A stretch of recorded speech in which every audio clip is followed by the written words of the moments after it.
I did not know that a single word spoken in our kitchen would quietly divide my marriage into a before and an after.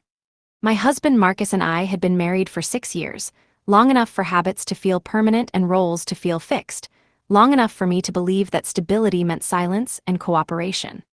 Marcus worked in corporate management, ambitious and careful with appearances, while I taught at a private school and took tutoring work in the evenings. Our life looked orderly from the outside: shared apartment, shared routines, shared bank account. But what held it together was not as balanced as it seemed. The night everything changed was ordinary in every visible way.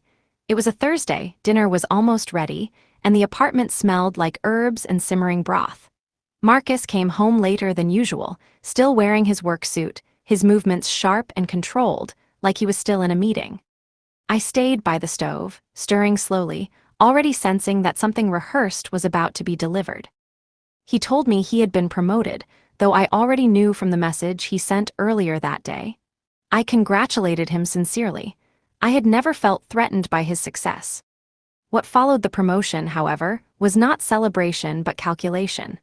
His voice shifted, becoming formal and distant, and he said that with his new position, our financial arrangement needed to change. He explained it carefully, as if presenting a policy: separate accounts, clear boundaries, fairness. Then he used the word that stayed with me long after the conversation ended. He said he was tired of carrying the weight, tired of freeloading. I did not argue. I did not raise my voice. I did not ask him to explain what he meant by that word. I simply listened, nodded once, and agreed.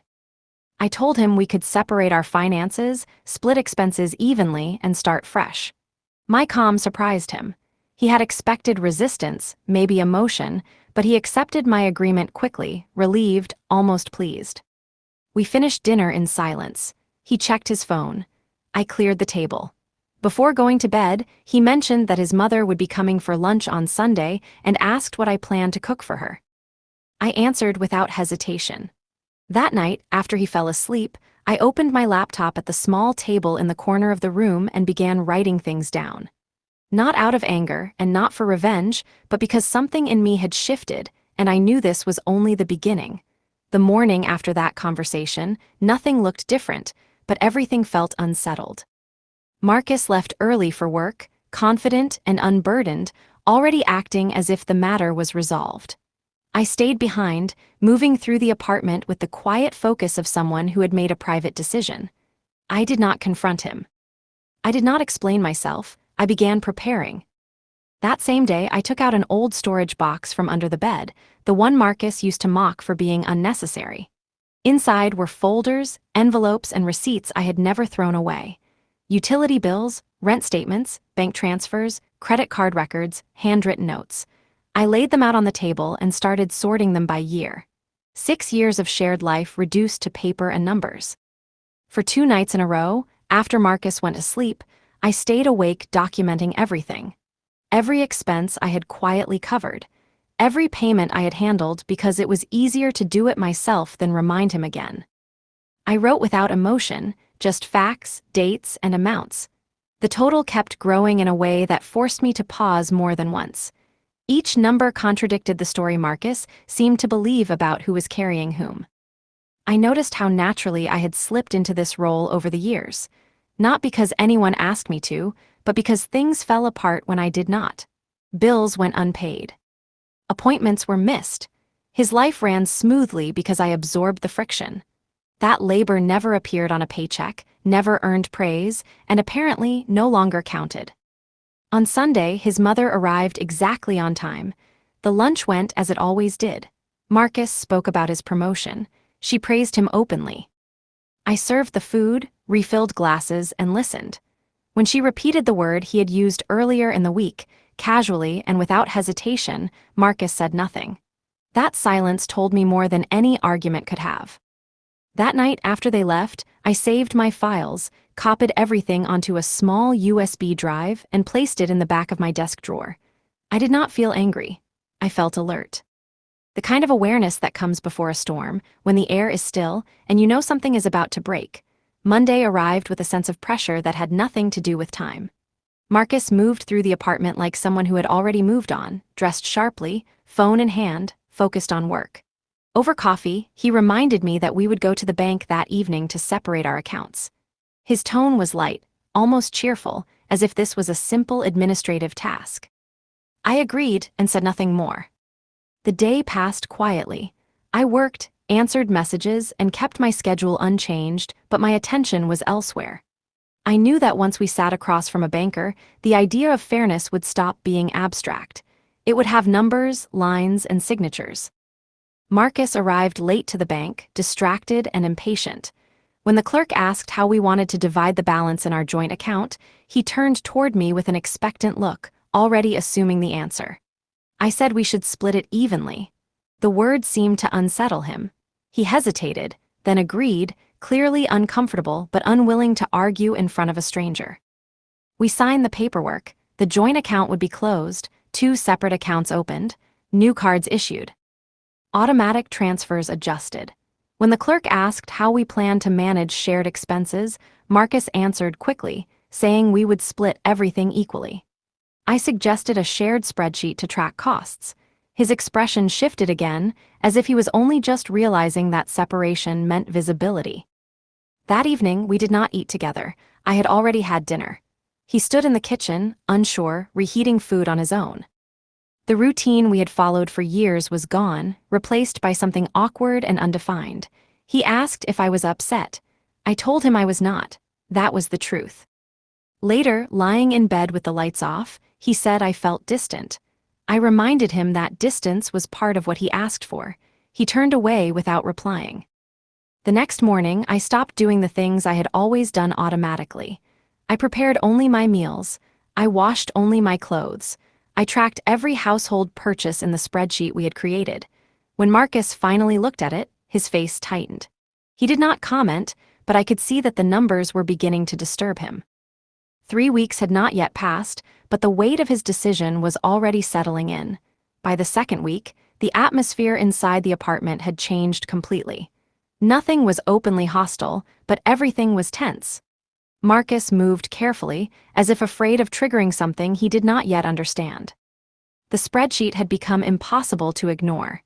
Every grocery run, every utility payment, every household item appeared there with dates and amounts. For the first time, the cost of daily life was visible instead of absorbed.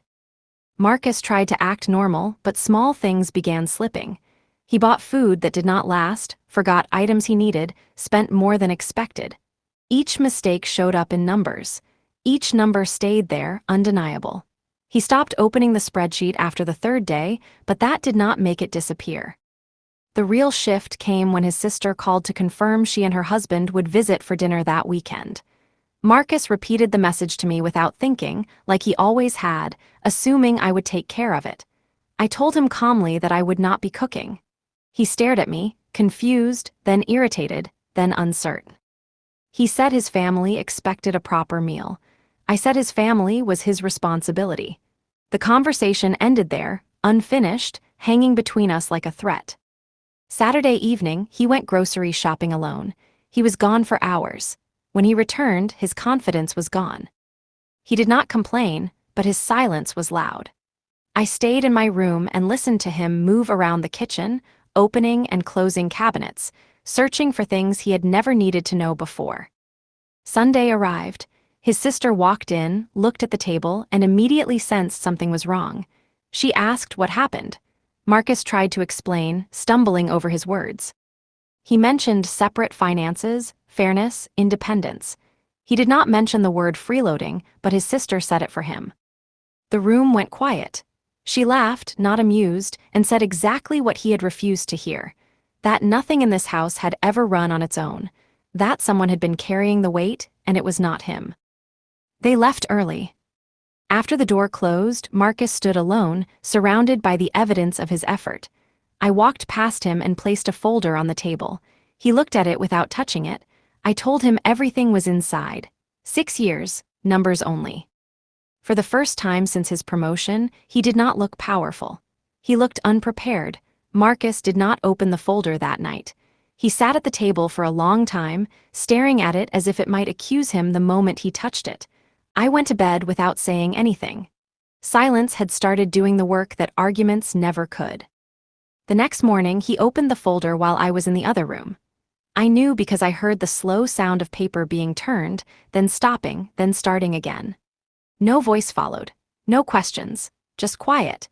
When he finally came into the kitchen, his expression was unfamiliar, tense but unsure, like someone realizing the rules of a game had changed after it already started. He asked me if the numbers were correct. I told him they were. He nodded and said nothing else.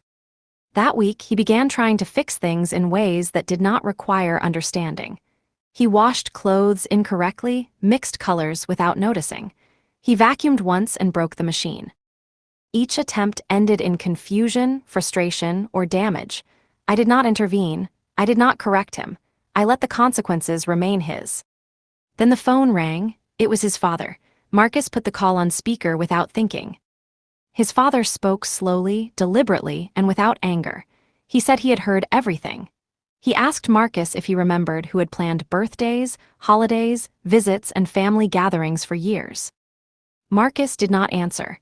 His father said my name once clearly and said that comfort had never been free. Silence followed again, heavier this time.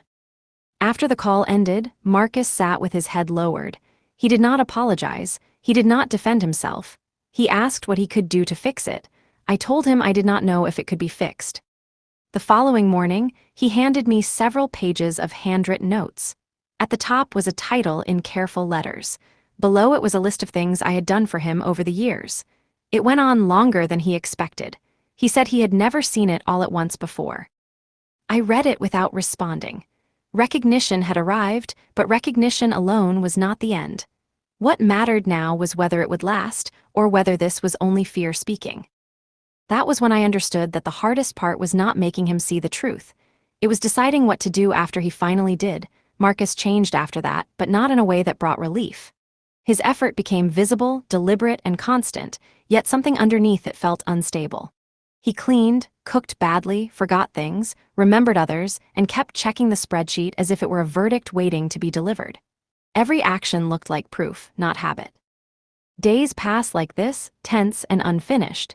He started asking questions he had never asked before. How much did groceries usually cost?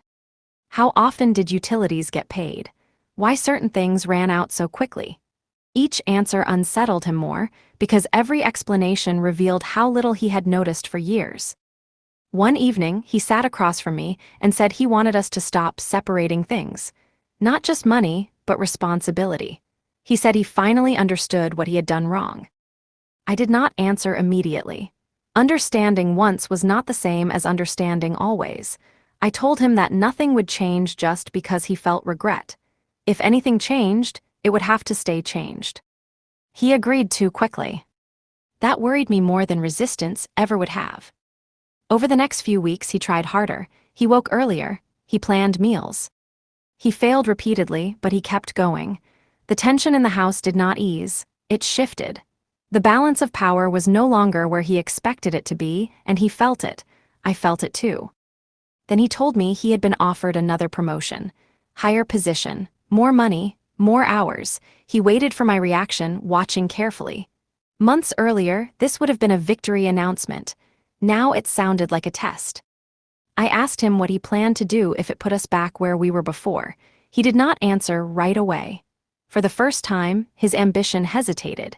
He said he wanted the position, but not at the cost of losing everything else. That was new, but new did not mean safe. That night, after he fell asleep, I opened the desk drawer and looked at the USB drive again. The numbers were still there. The history was still there. Nothing he did could erase what had already happened. And I knew that soon I would have to decide whether this story ended with repair or with something far more final. The change did not settle things. It sharpened them.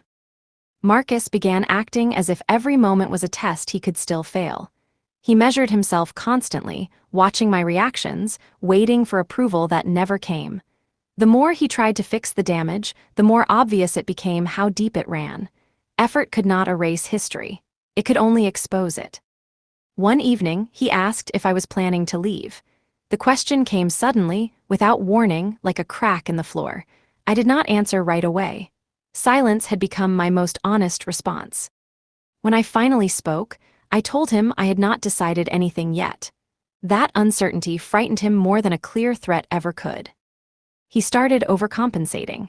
He insisted on doing everything together, then grew frustrated when I did not follow. He apologized repeatedly, sometimes for things I had not mentioned, sometimes for things he still did not fully understand. His apologies stacked up, unstructured, desperate, like attempts to build a wall after the flood had already passed. At the same time, his work pressure increased. Late nights returned, missed meals, short patience. I watched the familiar pattern trying to reassert itself, ambition pushing everything else aside. The difference now was that I no longer filled the gaps automatically. When something was forgotten, it stayed forgotten. When something failed, it stayed broken until he dealt with it. One night, he lost his temper over something small, a bill he thought I had handled. I reminded him calmly that it was his responsibility now. He stopped mid-sentence. The anger drained out of him, replaced by something quieter and more dangerous: realization. That was when he understood that nothing was waiting to catch him anymore. A few days later, his mother called. He did not answer. The phone rang until it stopped. He stared at it afterward, conflicted. I knew that call would come back, and when it did, it would not be gentle. Later that night, he asked me if I still respected him. The question was not about love, it was about power. I told him respect could not be requested, it had to survive behavior. He nodded slowly, like someone absorbing a sentence that would change the rest of his life.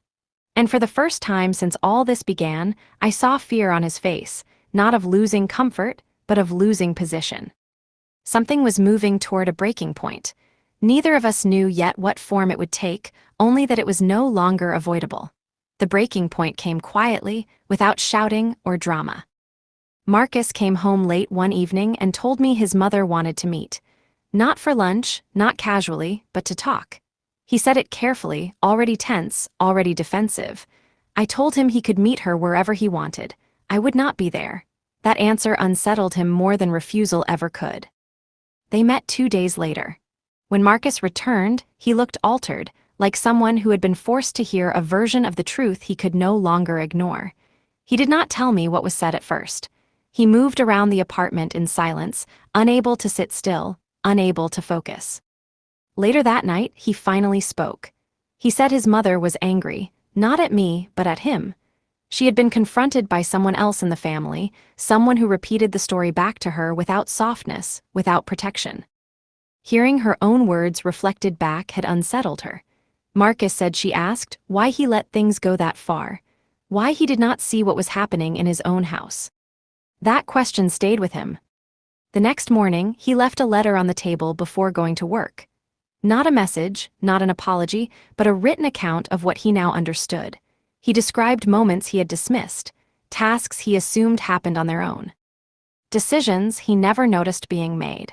He admitted that the word he used had not come from truth, but from convenience.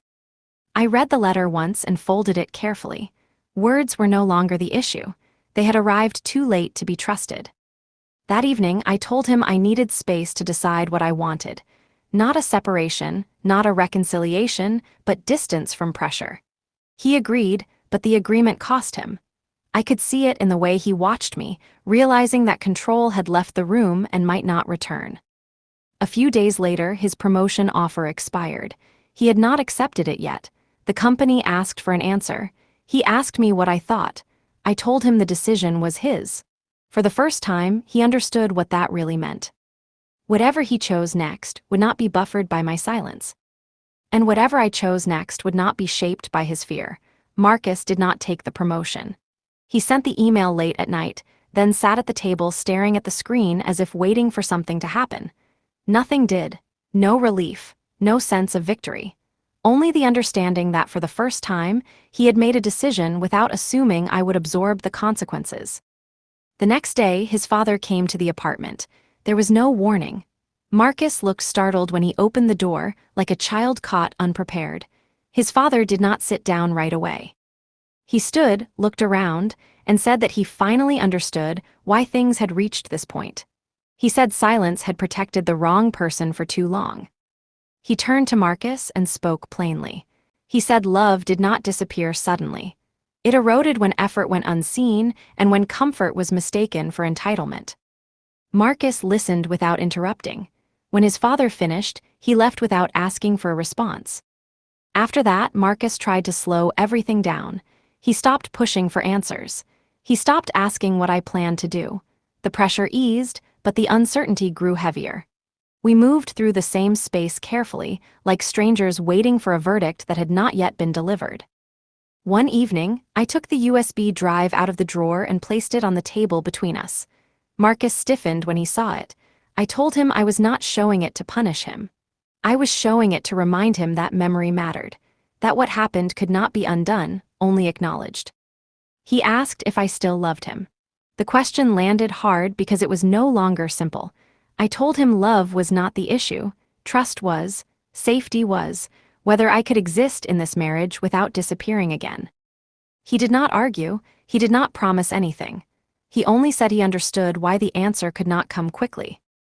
That night, we slept in the same bed, facing opposite directions. The distance between us was small but absolute. I knew that whatever came next would not be loud or dramatic. It would be decided in quiet moments, in what changed and what did not. The suspense was no longer about whether he could change. It was about whether I still wanted him to. The days that followed felt suspended, like time had slowed to watch us decide. Marcus did not touch the USB drive again. He left it where it was, visible, undeniable. Every time he passed the table, his eyes went to it first, then away. One evening, he asked if we could talk, properly this time. Not to fix anything, not to negotiate, but to understand what would happen next. I agreed, but I set the condition that he listen without interrupting. He accepted immediately. I told him that the damage was not caused by one word or one conversation. It was caused by years of certainty that I would stay quiet, adapt, and absorb. I told him that the most frightening part was not the accusation, but how easily he believed it. He nodded slowly, like someone hearing a sentence that finally explained everything. He admitted that power had felt natural to him, that comfort had blinded him, that when his status changed, he assumed his position at home had to rise with it. Saying it out loud stripped it of its justification. The next morning, his mother came to the apartment without asking. Marcus looked panicked. I stayed seated. She did not speak at first. Then she said she had been wrong, not carefully, not defensively, directly. She said she had confused control with strength and influence with value. Marcus said nothing. He did not try to soften it. After she left, Marcus asked me if that apology changed anything. I told him apologies only mattered if behavior changed permanently.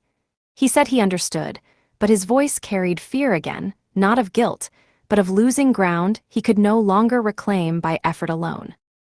That night, he slept on the couch without being asked. I lay awake, listening to the apartment settle around me, realizing that the suspense was no longer about confrontation. It was about endurance, about whether this change would survive when fear faded and routine returned. And I knew the real test had not even begun yet. The real test began when things started to feel normal again. Marcus settled into a rhythm that looked stable on the surface. He handled his responsibilities without reminders. Bills were paid.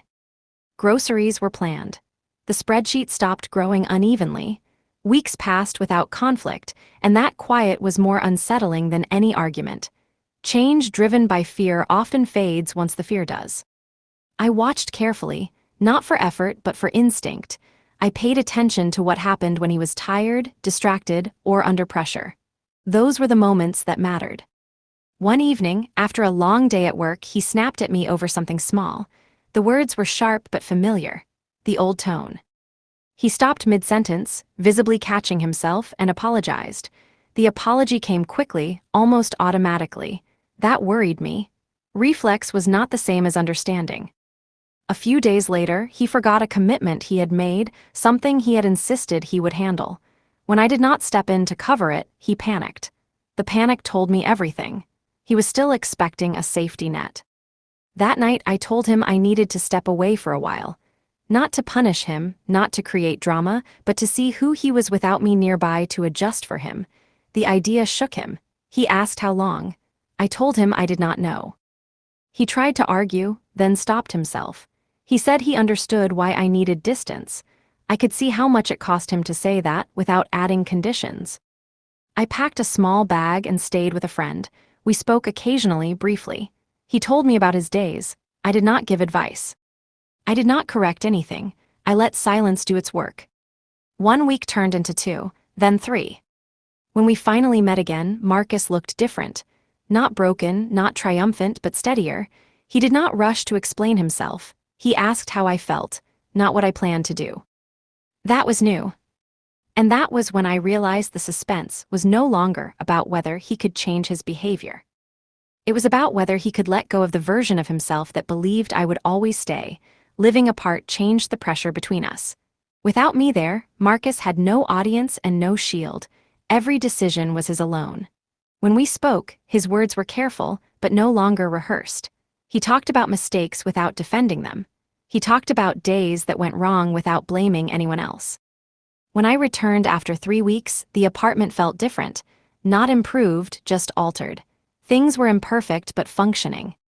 He did not rush to explain or show progress. He waited. That restraint told me more than any list ever could.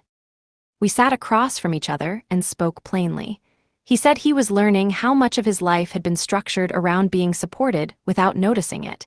He said independence was harder than authority. I listened without responding. My silence no longer belonged to him. Then he asked if I planned to come back fully. I told him I was still deciding. The uncertainty no longer frightened him the way it had before. He nodded and said he would accept whatever choice I made. That acceptance was unsettling. It removed the last excuse I had been holding on to. A week later, he was offered another opportunity at work.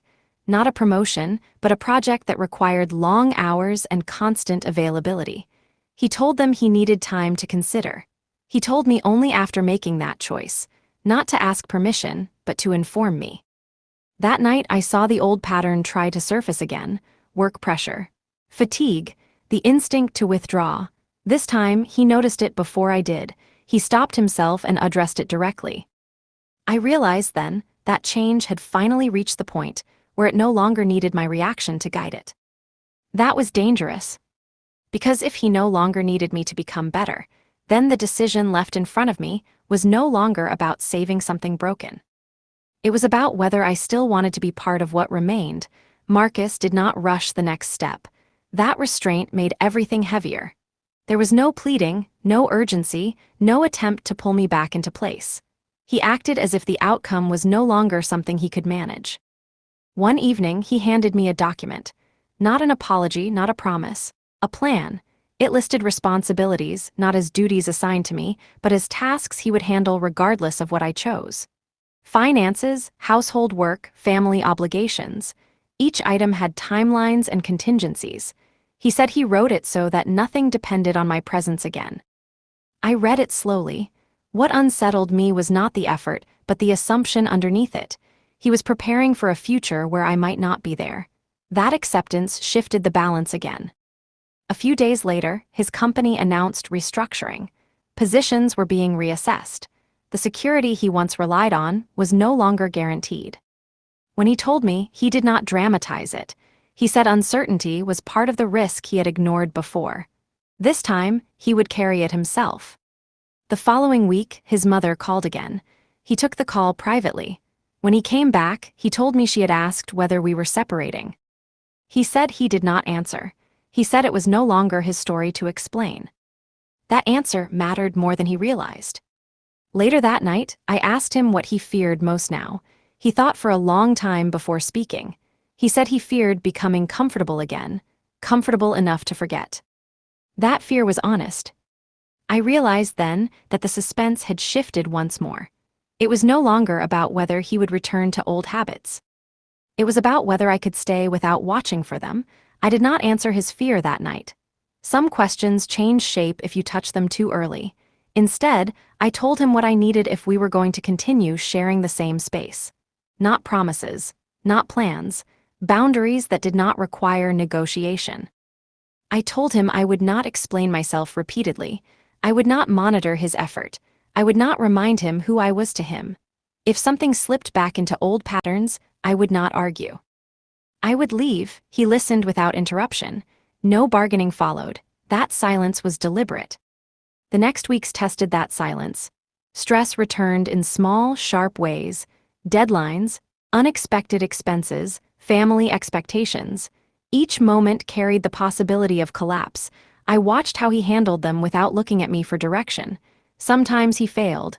When he did, he corrected himself without apology or defense. That mattered. One evening, he came home visibly shaken. A colleague had taken credit for his work. Months earlier, he would have brought the frustration home, let it spill into the space between us. This time, he paused, then said he needed an hour alone to think. He took it. When he returned, the tension was gone. I noticed the change, because it did not ask for anything from me. Then came the question I had been avoiding. He asked whether I still saw a future with him, not as a plea, but as information he needed to plan his own life. I told him I was not sure. That answer did not anger him, it steadied him. That was when I realized something dangerous. The man in front of me was no longer the one who had called me a freeloader. He was also no longer the man I had married. And that meant the decision ahead was no longer about forgiveness. It was about whether this new version still belonged in my life at all. The tension shifted again, quietly, without announcement. Marcus stopped waiting for reassurance. He stopped watching my reactions. The absence of that need was unsettling. It meant his behavior was no longer driven by fear of losing me, but by something internal and fixed. Then something unexpected happened. He made a decision that cost him, a real one. He turned down a role at work that would have raised his profile, but demanded constant availability. He did not discuss it with me beforehand. He told me after it was done, calmly, without pride. He said the position required the kind of life where someone else absorbed everything he dropped. He said he did not want to live like that again, regardless of whether I stayed. That choice changed the stakes. Soon after, I received an offer of my own. A long-term teaching contract in another city. Better pay, independence, a clean break if I wanted it. I did not tell Marcus immediately. I needed to know what the information would change before I shared it. For several days, I watched him without that knowledge shaping his behavior. He did not regress. He did not relax. Nothing softened. That consistency made the decision harder, not easier. When I finally told him, he did not interrupt. He asked when I would have to decide. I gave him the date. He said he would support whatever choice I made. There was no urgency in his voice, no attempt to influence me. That restraint was the most convincing thing he had done. The suspense was no longer loud or dramatic. It was internal, heavy, unavoidable. Two futures stood in front of me, both possible, both irreversible. One required staying and trusting that change would endure. The other required leaving without needing justification. For the first time, the power of choice rested entirely with me.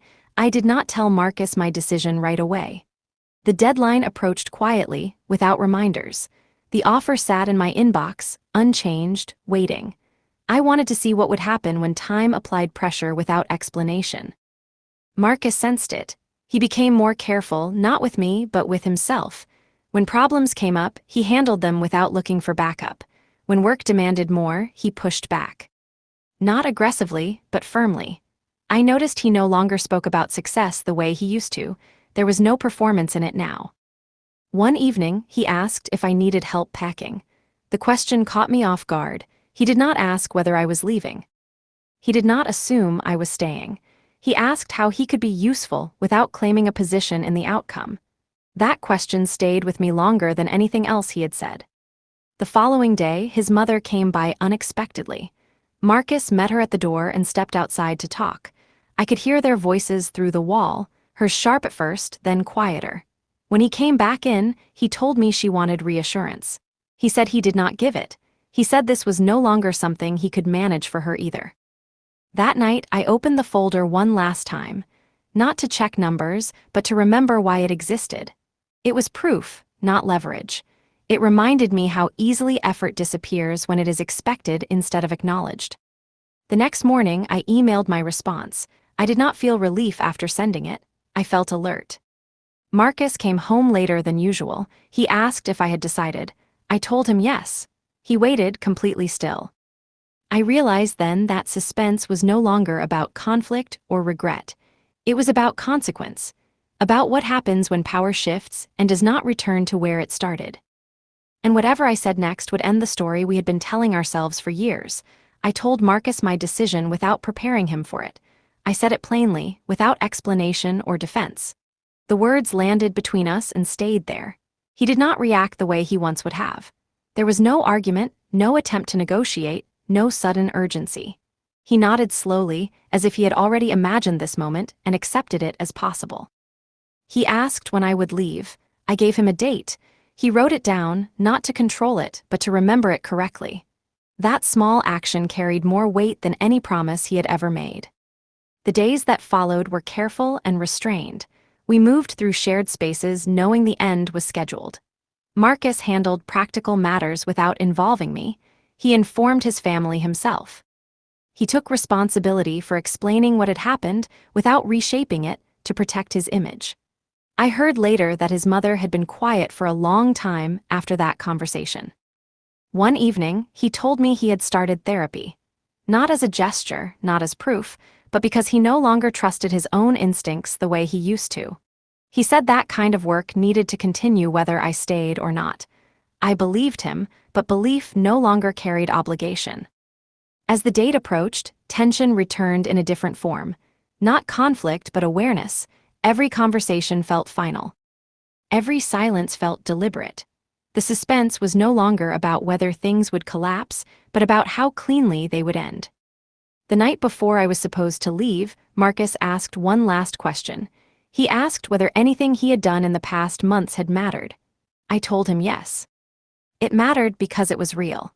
But I also told him that real change did not guarantee reunion. He accepted that answer without protest. That was when I knew the story was reaching its true conclusion, not through drama, but through consequence. The final days passed without conflict, which made them harder to endure.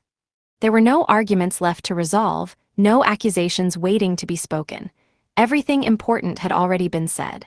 What remained was the weight of knowing that this ending was chosen, not forced. Marcus respected the boundary completely. He did not try to change my mind. He did not ask for reassurance. He prepared for my departure the same way he prepared for everything now, carefully and without expectation. I watched him do it and understood that this was the version of him I had needed years ago, not now. The night before I left, we sat at the table without speaking for a long time. The folder and the USB drive were gone, put away where they no longer needed to be seen. Their work was finished. Marcus finally said that he understood something he had never understood before. That damage is not always caused by cruelty. Sometimes it is caused by comfort that goes unexamined. I did not respond. Agreement was no longer required. In the morning, I packed quietly. Marcus stayed in the other room, giving me space without being asked. When I was ready, he came out and stood near the door. He did not block it. He did not follow me. He only said that he was grateful I had not disappeared without letting him see the truth first. That sentence stayed with me longer than the accusation ever had. I stepped outside with my bag and closed the door behind me. There was no dramatic final look, no collapse, no sudden regret. Just the understanding that the life I had carried was no longer mine to maintain. As I walked away, the suspense ended in a way I had not expected. Not with relief, but with clarity. The story was no longer about what Marcus had learned. It was about what I had finally stopped accepting. The new city did not feel like freedom at first. It felt like exposure. Every choice belonged to me now, without shared history to soften it. That was the point. I moved into a small place close to work and kept my routine simple. I did not rush to fill the space with anything familiar. Marcus did not contact me for weeks. When he finally did, it was brief and contained. He said he had sold the apartment and was relocating for a different role. Not higher, not louder, just stable. He did not ask how I was doing. He said he hoped I was well, that was all. The absence of pressure was unsettling. I had prepared myself for regret, for second-guessing, for the pull of what we had rebuilt. None of it came. Instead, I felt something sharper and quieter. Awareness. The kind that does not fade when circumstances change. One evening, a colleague asked about my marriage. I answered honestly, without detail. I said it ended when I stopped carrying what was never meant to be invisible. The words surprised me with how easily they came out. There was no bitterness in them, only finality. Weeks later, I found the USB drive in my bag. I had forgotten to leave it behind. I plugged it into my laptop and looked at the files once more. The numbers no longer hurt. They no longer felt personal. They were simply records of a life that had required me to be smaller than I was. I deleted everything. That action mattered more than leaving ever had. Not long after, I received a message from Marcus's mother. Short, direct. She said she understood now why silence had been dangerous. She did not ask for forgiveness. She did not offer excuses. She said she hoped I would not let anyone diminish my work again. I did not reply. The suspense that remained was no longer about the past. It was about what I would build next, without needing permission, without waiting for recognition, and without ever confusing effort with obligation again. The last part of the story did not arrive as a moment. It arrived as a pattern. Weeks turned into months, and nothing pulled me backward. No sudden regret. No urge to explain myself to anyone who already knew. The life I built stayed quiet, deliberate, and entirely mine.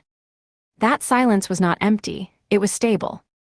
One afternoon, I received a final message from Marcus. Not an apology, not an update. He told me he had learned how easily certainty can turn into entitlement when it is never questioned.